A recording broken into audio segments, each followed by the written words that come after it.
Carla and Ray Porter are the envy of their suburban neighbors. She never wanted for money, ever. I mean, she had money all the time. It did seem like they had a nice lifestyle. When that lifestyle is threatened, domestic bliss turns bad. This is a power of attorney. I think that he entrusted Carla to make the right decisions and not basically piss away their retirement.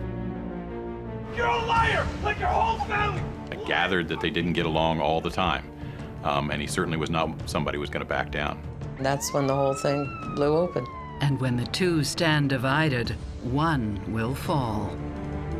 The fortune that he had thought he built was no longer there. Love may be blind and marriage bliss, but divorce is murder.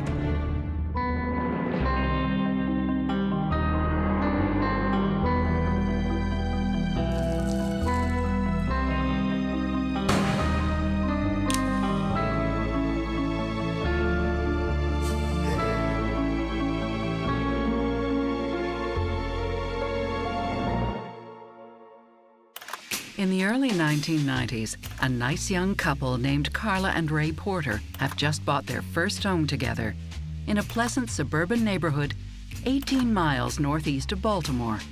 Well, they moved in next door to me, and one day she came over. She knocked on my door. Hi, I'm Carla. I'm your new neighbor. She was very friendly. She was always making cookies and candy and stuff and bringing it over. We became close friends. Welcome to the neighborhood. Thank you. Carla's husband, Ray, is just as well received as a neighbor. Ray was a really wonderful person. He'd do anything for anyone, too. Very, very friendly. Everybody really liked him.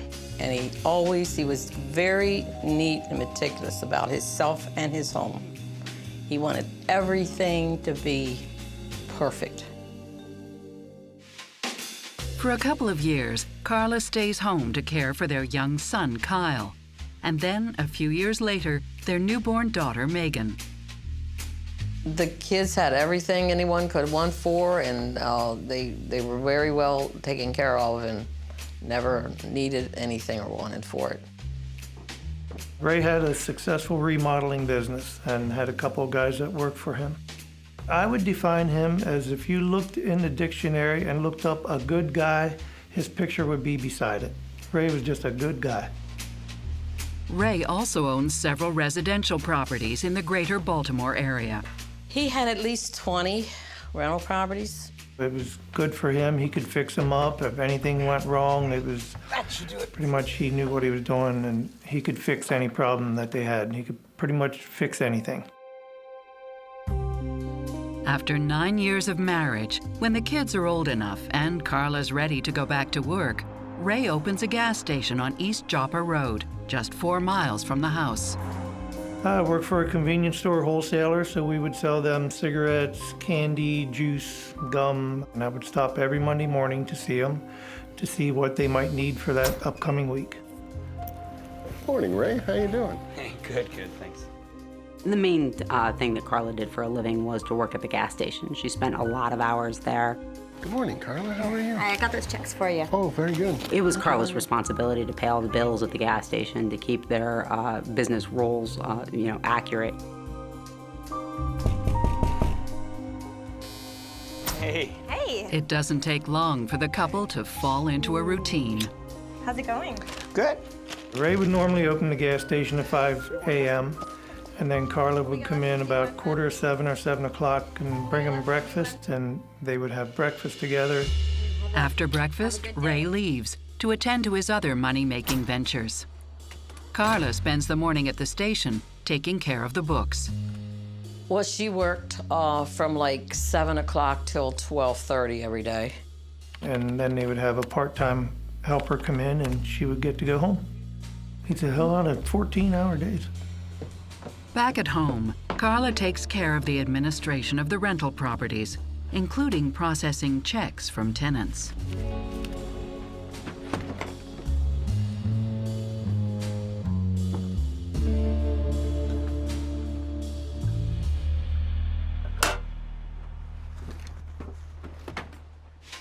The The couple accumulates modest wealth over the years, and Ray is able to indulge his one true passion, hot rods. I knew Carla and Ray Porter from they brought their car into our hot rod garage to get it restored. He was an extremist when it came to his vehicles. He wanted to have the best. These parts. And that's what kind of cars I like to build. So our relationship really, we hit it off really good right from Jump Street. He was the type of person that wanted to know the progress on his car. He would come in every day to see what Mike was doing, what he got finished on his car. Okay, but I got this truck, and I got to think big with it. Big is good, but big costs big bucks. Yeah, my wife will take care of it. I mean, she takes care of the money, I just make it. Carla handled all the money. He would just say, you need to contact Carla. You need to talk to her. I have no clue. I don't want to know anything about that. Just, call her and tell her what you need. Instead of just paying the bill, she would tell me about her whole entire day. She talked about her daughter, Megan, a lot, and Kyle, how proud, she was of her children and different things that they were doing, what kind of traffic she hit on the way there, what time she had to get up in the morning, if she had to run out and do this or do that. I mean, she was kind of I would say a breath of fresh air to me because she was so full of energy and she would just have so much to say that I just kind of got to sit there and relax and think of how unhectic my day was and how crazy hers was. In her little tutu with her little... I had to block out a whole entire hour of my day because she was a talker. Oh, that reminds me. I have the check for you. We became friends, and I would see Carla a lot. I would see her at least twice a month, and I would see Ray almost every day. Ray doesn't just collect hot rods, he shows them off, and Carla's always by his side. Ray and Carla were entrenched in the car show scene. Carla and Ray were always together at the car shows. You never seen one without the other. And probably out of the 50 car shows I went to them with, probably 90% of the time, 95% of the time, she was there. She would bring us cookies to the car shows. Everybody loved Carla's cooking. Her cooking was awesome. She was a great cook, and she was an even better baker. And she had these chocolate chip cookies that were just ridiculous. They were so good. My kids actually looked forward to them every year. It was Carla's gonna make the cookies for the car show. She's very motherly, is a good way to put it. Smells good. He would get home every day around the same time, 4:30 or 5 o'clock. And if she was at my house or anywhere out in the yard, she would be like, I have to get in there and get Ray's dinner on the table. Good. I'll be right down. Be ready in 5. She would pick his clothes out, She would take care of him. I mean, other than probably brushing his teeth, she probably did it all for him, as far as shoes, shirt, socks, attire. She was a very hands-on wife/mother, and she was very protective of the people that she loved. Carla and Ray seem to make a perfect partnership. Pretty husbandy wifey, I mean, there was teasing and kidding going on. Never seemed to be an inkling that there was any kind of tension between those two. Psychotherapist Stacy Kaiser and forensic psychologist Brian Russell see a couple standing on a solid foundation, but there could be cracks. When I look at Carla and Ray, in a lot of ways, this couple is like the perfect team. It really seems like they support each other in every way. They are advocates for him working and her doing the things that she does.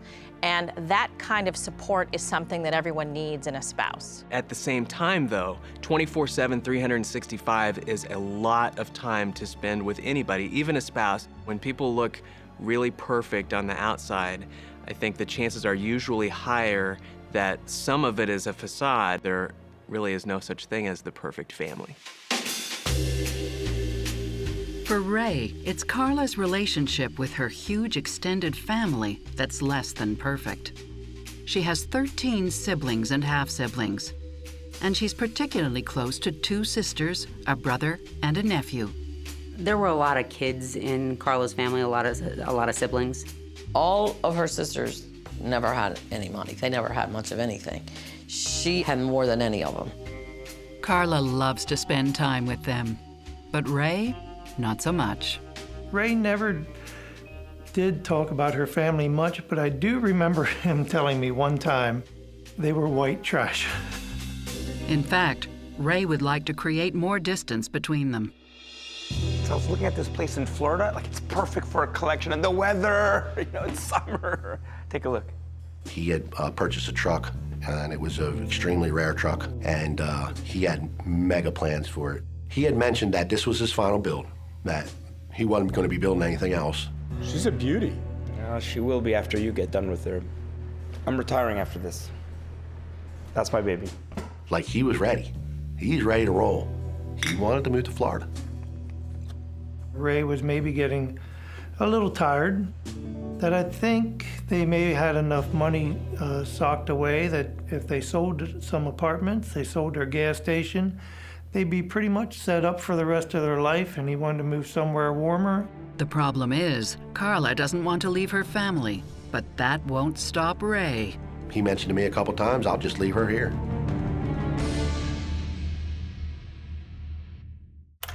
Ray and Carla Porter run a gas station together in Towson, Maryland. After 15 years of marriage, Ray is ready to sell the gas station and retire to Florida. But Carla just wants to stay put. She didn't want to move to Florida. She didn't want to leave her family. Everybody was up here in the Baltimore area. She didn't want to go to Florida, and Ray clearly did. He mentioned to me a couple times, I'll just leave her here.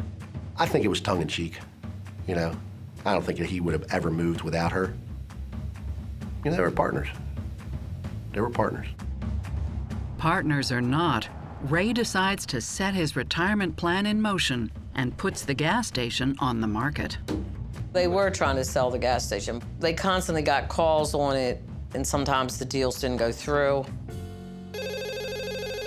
Hello? Carla does what she can to make sure of that. You must have made a mistake. This gas station is not for sale.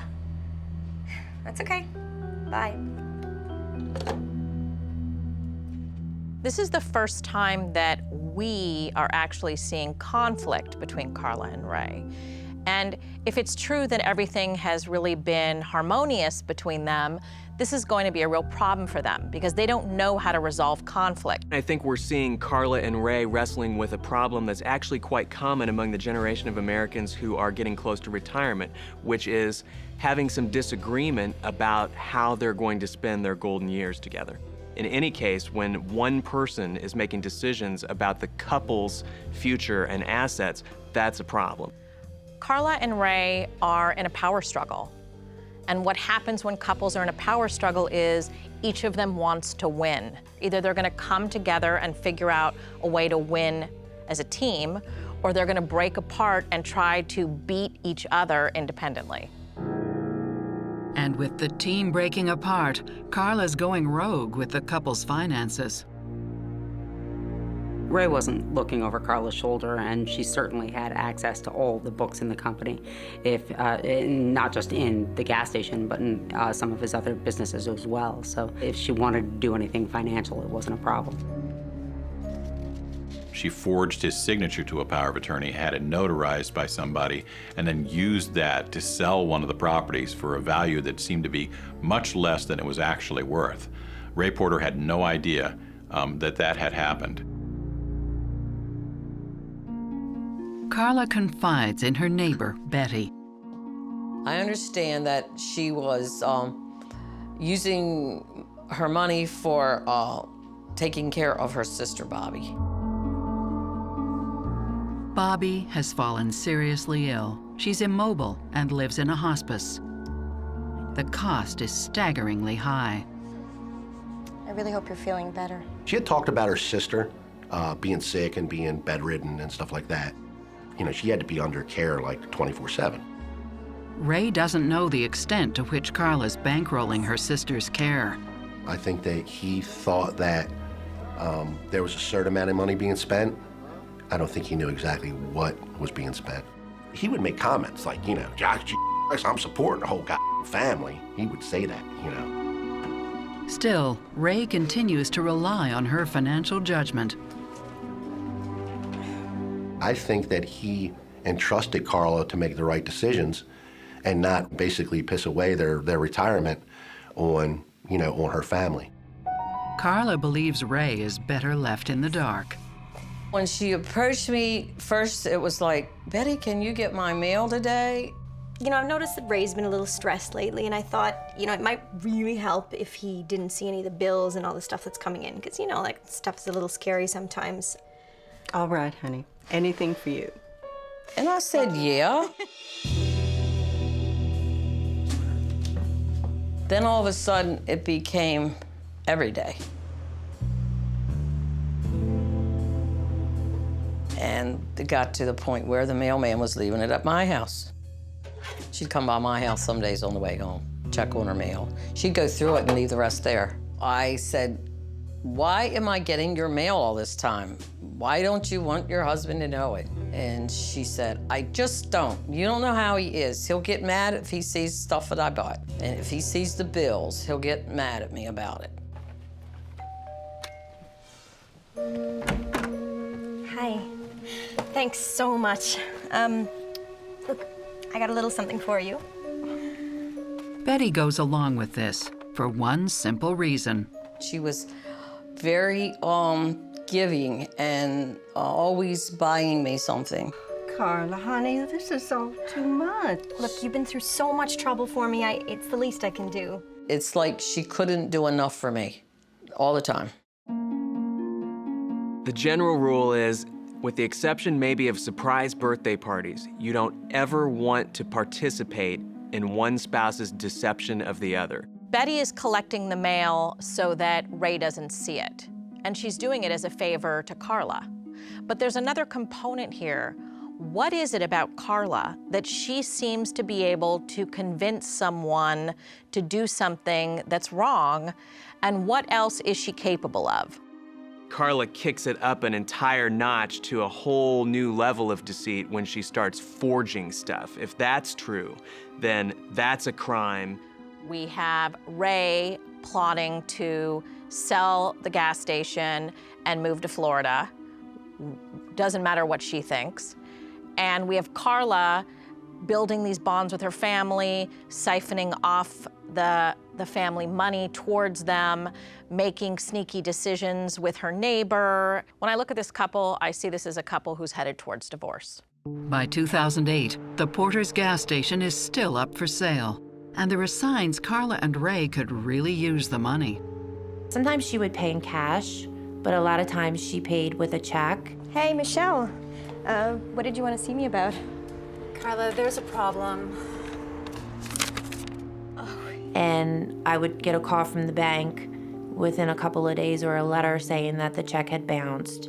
You know, I don't want to leave you empty-handed, so, And she would plead with me, please don't tell Ray. So I never said anything to Ray. So we started to get bounce checks. And I said, okay. I said, no problem. As long as I get paid, I don't care where you guys get it from. But they were a little concerning to me because I'm like, he thinks he's got like $500,000 in the bank. Why are checks bouncing? Being in that type of business where you're dealing mostly with men, and some men tell their wives how much their project is costing, and some men don't. I'm never sure what I should say to who and when. So I knew with Carla and Ray that Carla was the money part, and Ray didn't want to talk about it. But their cigarette supplier does say something when the problem escalates. When I told Carla that she had bounced a check, she said, oh, it'll go through the second time, but don't tell Ray. He'll get upset. So don't tell Ray. Finally, after about 6 times of this, the accounting department said, we have to do something. You know, we can't just let this keep going on. And that's when I had to approach Ray with the fact that the checks were bouncing. Hey. Hi, Ray. And I discussed it with Ray. I think we have a little problem here, Ray. Problem? And he was really shocked that it would even happen. He said, that's impossible. There's a certain amount of so many thousands of dollars in that account that it's impossible that check can be bouncing. I said, well, Ray, it is happening. And I don't know why it's happening, but we need to take care of it. Hey, what's up? Tom came by today. Okay. What's this? When Ray confronts Carla, she blames the bank. You know, there's a new guy working at the bank, and There was a problem at the bank that the teller screwed up their deposit, and they were having an issue with the bank. I bet they're skimming off the top. Ray believes her, and he files suit against the bank. Seriously? I'll take care of it. I know they had hired a lawyer to take care of that.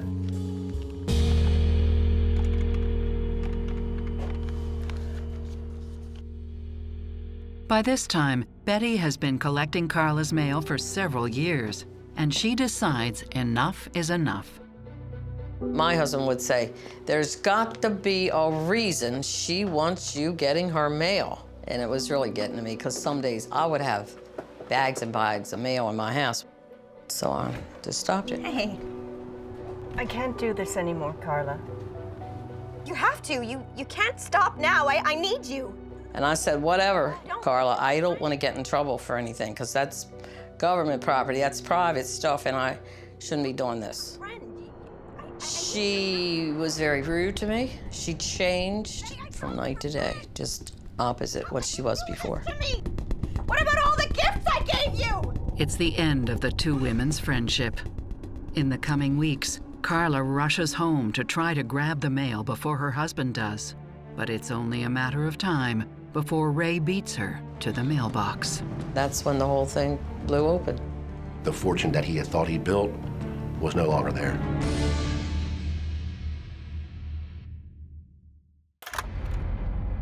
Carla and Ray Porter have been married for more than 20 years, and to friends, they seem happy. Until Ray gets his first inkling that his wife may be stealing from him to help her sick sister, and going to great lengths to cover her tracks. I'm surmising that he was getting a lot of the mail because she didn't have no one to get it. Carla was concerned that Ray had found some tax papers. Do you know what this is? This is a power of attorney. Do you understand what this is? Yes, I do. Look at this. This is not my signature. Did you do this? Yes, I did. You did it. Why did you do this? I had things that I needed to sign and you weren't available. Carla, busy. $25,000 got out of the bank. Why? I truly believe that he saw where there was definitely something going down in his accounts. That he confronted her and she couldn't wiggle out of what happened to it, to his money. And that he actually did get some things one day, and that's when the whole thing blew open. Ray has to feel completely sideswiped.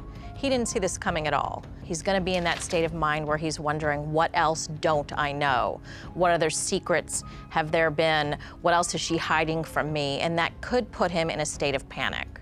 I think it's easy to look at Ray and Carla at this stage and think that Ray must have been just completely taken by surprise by finding out that Carla had been doing these things behind his back. However, I would bet that there was a pattern of denial in Ray and Carla's marriage for some period of time that were indicative of a problem with trust.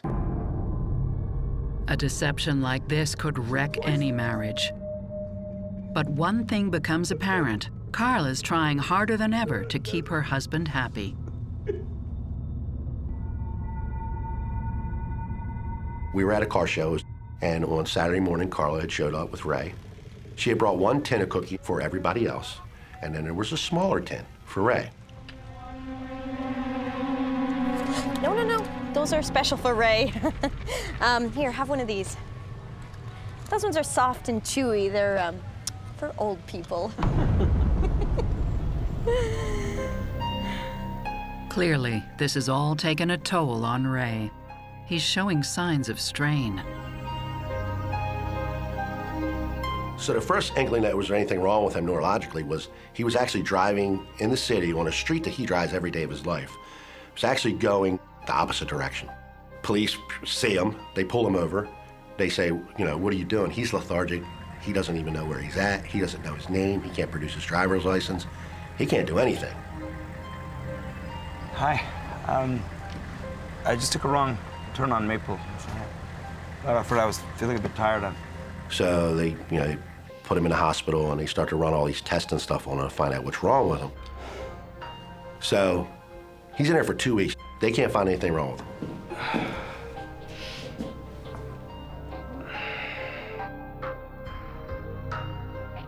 Couldn't figure out why he was having the issues that he was having. Then he comes home. He's home, I would say, probably for about a week or two. And then he is at one of his rental properties down in the city, and boom, he has a relapse.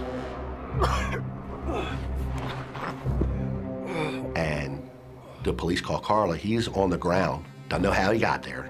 Ray's dizzy spells persist for months, making him unsteady on his feet and accident-prone. Ray broke his ankle when he was helping someone try and get their car unstuck from the ice.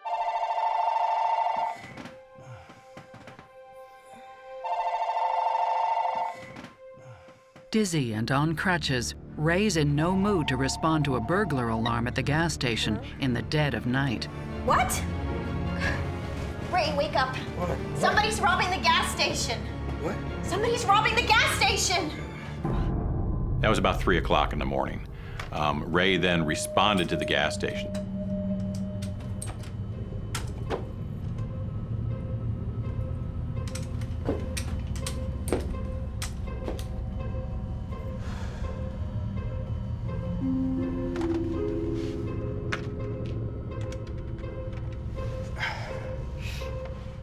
Hello? Hey. I did the rounds twice. There's nothing here. I mean, the alarm didn't even go off. Well, that's a relief. Yeah. Stay there, I'll bring you an early breakfast, okay?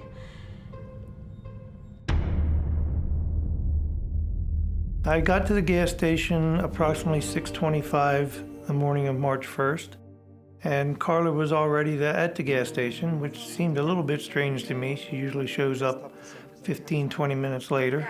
Yeah, I'll,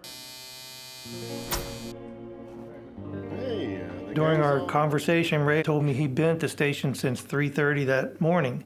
But when he got to the station, he couldn't find anything wrong with the alarm and it wasn't going off. So he told me when the alarm company opened later in the morning, he would have to call him and have him come out and check the alarm. I left the station approximately 7:10. I'll be right back. It seems it was all a false alarm. Then, a half hour after Tom leaves, Baltimore County Police receive a frantic 911 call about a robbery attempt at the gas station. 911, what's your emergency? You have to send someone quickly. My husband, he's been shot. Well, the police arrived within minutes. There happened to be a canine officer who was passing nearby when the call came out. This black guy, he just came in. He saw Carla Porter appearing frantic right outside the gas station. He approached as quickly as he could to find Ray Porter bleeding on the floor inside the gas station. As Ray is rushed to hospital, police ask a tearful Carla what she saw. Police had her into headquarters and sat her down with a sketch artist. They spent hours, and she was giving incredibly graphic details. He was, it was a black guy. He had a hoodie. 6 feet tall. He just came out of nowhere and he fired 2 shots and then took off. That's what the police were looking for. As Ray's life hangs in the balance, Baltimore County Police search for a man who fits Carla's description. Carla Porter's actions started a literal dragnet around the Towson area of Baltimore County. Everything I found out afterwards was a shock. I'm still shocked.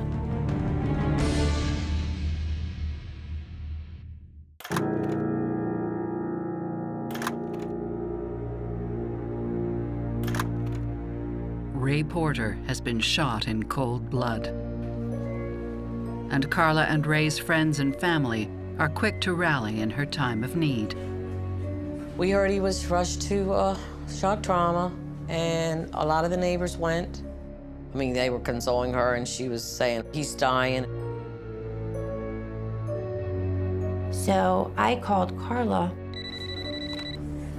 Hello? And I said, oh my God, Carla, I am so sorry. And she was like, It happened so fast. It happened right in front of me. I don't know if he's gonna be okay. They hadn't pronounced him dead yet. She kept saying that over and over again. Maybe he'll make it through it, because he's strong, you know, strong-willed guy. Maybe he'll live through it. You know, maybe the gunshot, you know, the guy was a bad aim or something, and maybe, you know, he'll live. But 48-year-old Ray Porter will not survive the day. There was no recovering from the shot that was fired directly into his head. He was kept alive for a period of time for decisions to be made concerning whether or not to harvest organs. He was an agreed-upon organ donor, but once they were able to determine that he would not be able to recover, then the life support was removed. Police now have a homicide on their hands. They continue to scour the streets of Baltimore and scroll through surveillance footage from nearby businesses, hoping to find a man meeting Carla's description. She described the individual as a black male, wearing a hoodie, creating all those stereotypes that people unfortunately fall into. Incredibly, just hours later, a suspect turns up on their doorstep. The murder was at about 7 or 7:30 in the morning. By that night, the police had been contacted by an individual. I have information about a shooting. His name is Tony Fales. He matches Carla's description perfectly, and he's got quite a story to tell. 4 days later, Ray is laid out for public viewing. It's a somber day in Baltimore, but friends find Carla is acting strangely. once she saw us come in, she was very happy to see us, had a big smile on her face, and she said, "Doesn't he look wonderful?" They did such a wonderful job on him. One side of the room was like a frat party or something. Laughing, hugging, talking, reminiscing. Me and my wife went up to her to hug her and say, "Oh my God, we're sorry," you know. The first thing she said was, "Oh yeah, okay." She's like, "I'd like you to meet my family." Come here for a second. And they're all sitting there like the Beverly Hillbillies. Mike, Michelle, this is my family. Nice to meet you. Pleasure. Ray's second viewing, held the next evening, feels even more tense, and Carla is nowhere to be found. Tension. The second viewing, there was a lot more tension. There was a lot more whispers. Something was going on. And my husband looked at me and he said, "Where's Carla? She's not here." People were calling my house like, "Where is she?" I'm like, "I don't know where she's at. I saw her leave her house." Then the police show up, and everyone except the immediate family is asked to leave. Walking out to the car, and my wife says to me, "That was the weirdest viewing I've ever been to in my life." Things are about to get even weirder. There's a reason Carla isn't present. She's meeting the man who turned himself in the previous day, Tony Fales. And police are listening in. Look, you sounded really nervous on the phone, but... That was video recorded inside of a vehicle when they met on a parking lot.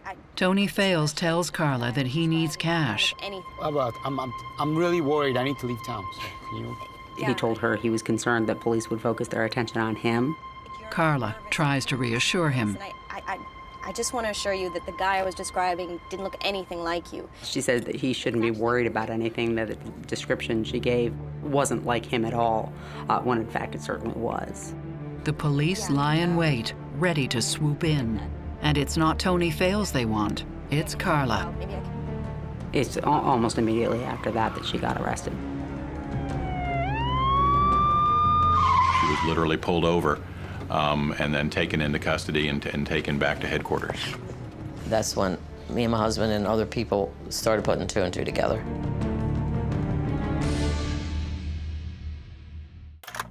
Carla Porter is arrested after Baltimore County Police record a conversation between her and the man who matches the description of her husband's killer. In fact, Tony Fales has been working with the police since the day of the murder. I have information about a shooting. I didn't do it. It wasn't me. So. Tony had done some work for Ray throughout the years, work on his rental properties. But he was approached by Carla Porter back in December of 2009. She apparently knew that he had a criminal record, so she decided he would be a likely person that she would be able to successfully solicit to take the life of Ray Porter. I was wondering if maybe you could help me get rid of him. No.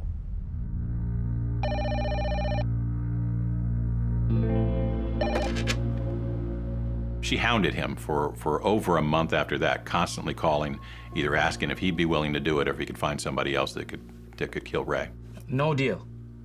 No deal, Carla. I'm sorry. He refuses her request and doesn't really believe she's serious until he sees the news. A Baltimore man was shot this morning. Police are searching for witnesses and have I think he came forward for two reasons. One, because he liked Ray Porter and didn't like what had happened to him. Second, he was concerned that he was being set up because he is an African-American male. He was a black guy. And he was afraid that Carla Porter was going to try to throw blame on him for this murder when he knew he had absolutely nothing to do with it. When he goes to the police, they believe him and use him to set Carla up. I just want to assure you that the guy I was describing didn't look anything like you. He was actually a white guy. The police were nearby at the time that they were recording Carla's interaction with Tony. Carla is already in custody when the funeral begins.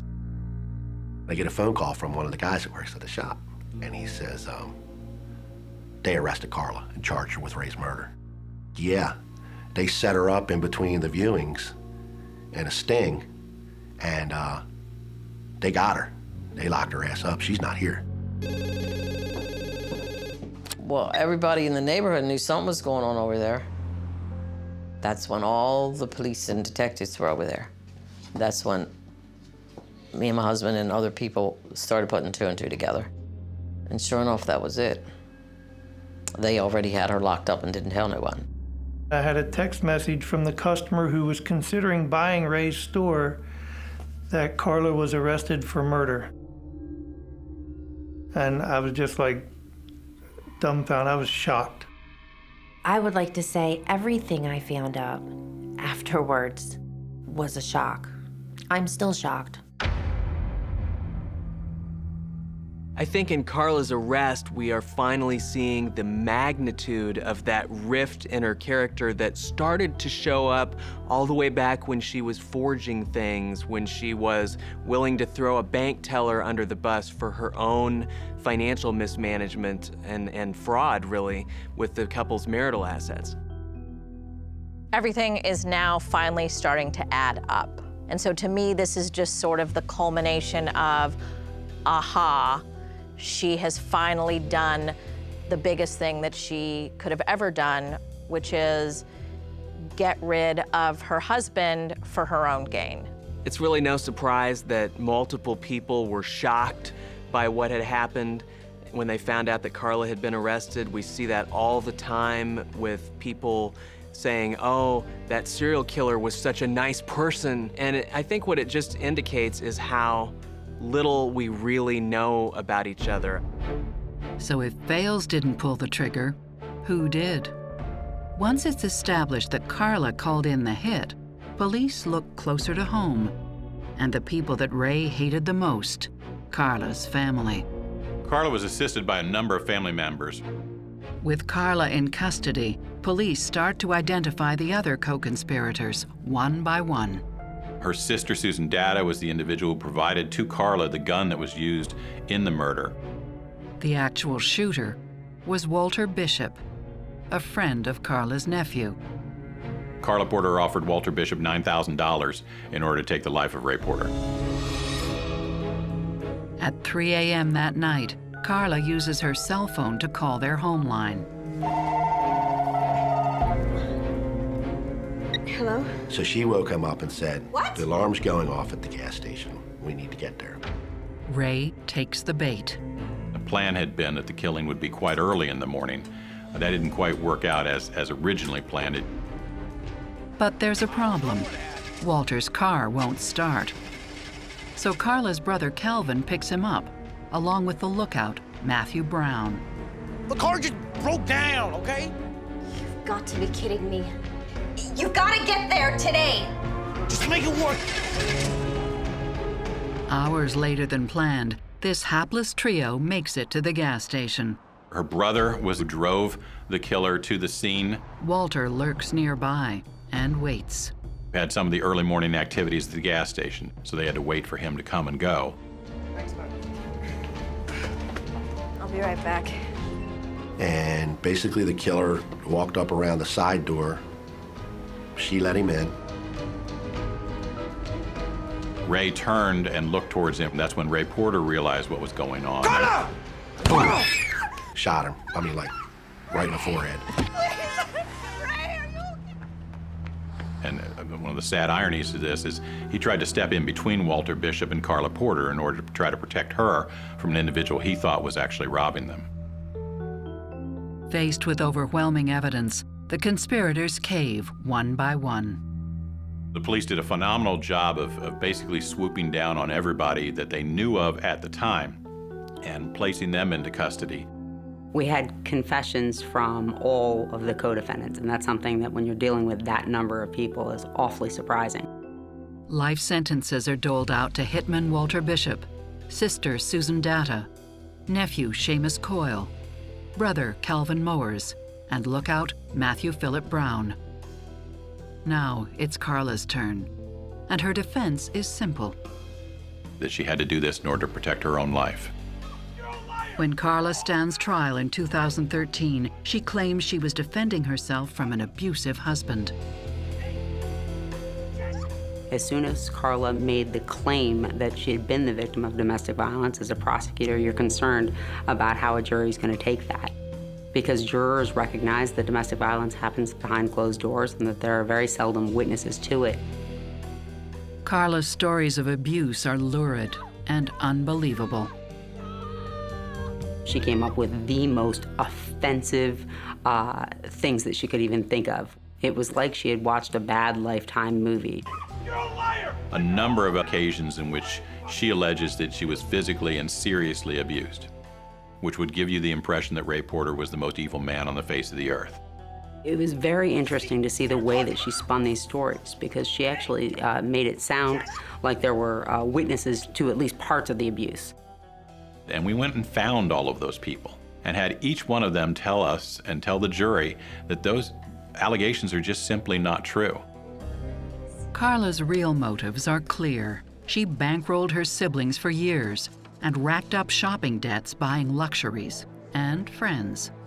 Carla had a financial motive to want her husband dead. She didn't want to have to divide the marital assets, so she did the easiest thing, in her opinion, and something that, frankly, I think she thought she could get away with.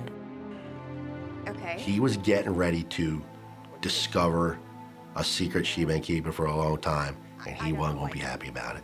She was so far underwater financially that the only way to get out of it would have been to kill him. I can't believe somebody can be so nice to you and then turn around and get rid of her spouse. That did me in. Why do I think she did it? Because she's a cold-hearted So cold-hearted that Carla had originally intended to kill her husband herself. She had solicited somebody to try to get cyanide. And friends speculate that poison may have caused his sudden illness and those dizzy spells. When I did find out the truth, then it all started coming together. The cookies at the car show, riding down the wrong side of the road. I think a lot of his mood swings were from the things that she was giving him to make him go off the deep end. Carla's reaction to all that was like, he must be losing his mind or something. You know, he was losing his mind, all right. She was helping him along that way. And it all comes back to the cookies. For Carla and her siblings, there was one more potential perk to killing off Ray. Susan's husband was sick, and Susan ended up asking Ray's family, when she found out that he was an organ donor, wouldn't it be great if Ray could give a kidney to my husband? It turns out that they were not a compatible match, so the organ could not be donated for the use of Susan Dada's husband.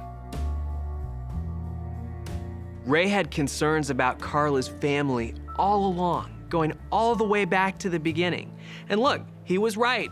It appears that the apple didn't fall very far from the tree in Carla's case. It is very clear to me that Carla was the boss. Carla was in charge. And it was all in a very passive-aggressive, underhanded, narcissistic way. Ray was kind of this oblivious husband who was handing over everything to his wife to take care of. At the point that Ray finally decides that he's going to take charge, he's going to sell the gas station, they're going to move to Florida, is when suddenly Carla decides that she has no use for him anymore and she needs to get rid of him. In 2013, Carla Porter is convicted of first-degree murder. She got life without parole plus 40 years. With Ray gone and Carla behind bars, their son Kyle moves out on his own, and daughter Megan goes to stay with relatives. Ray Porter is fondly remembered as a kind and gentle man who would never lift a finger against someone he loved. I'm just sorry all of this happened, and Ray was a wonderful person to be a friend to. It was a shock. It was a shock. Ray was a great guy. He was. I still have the truck that he was going to build. And I'm going to finish it just the way he wanted it. And when I take it to the shows and it blows people away, I'm going to say, yeah, this is what Ray would have built.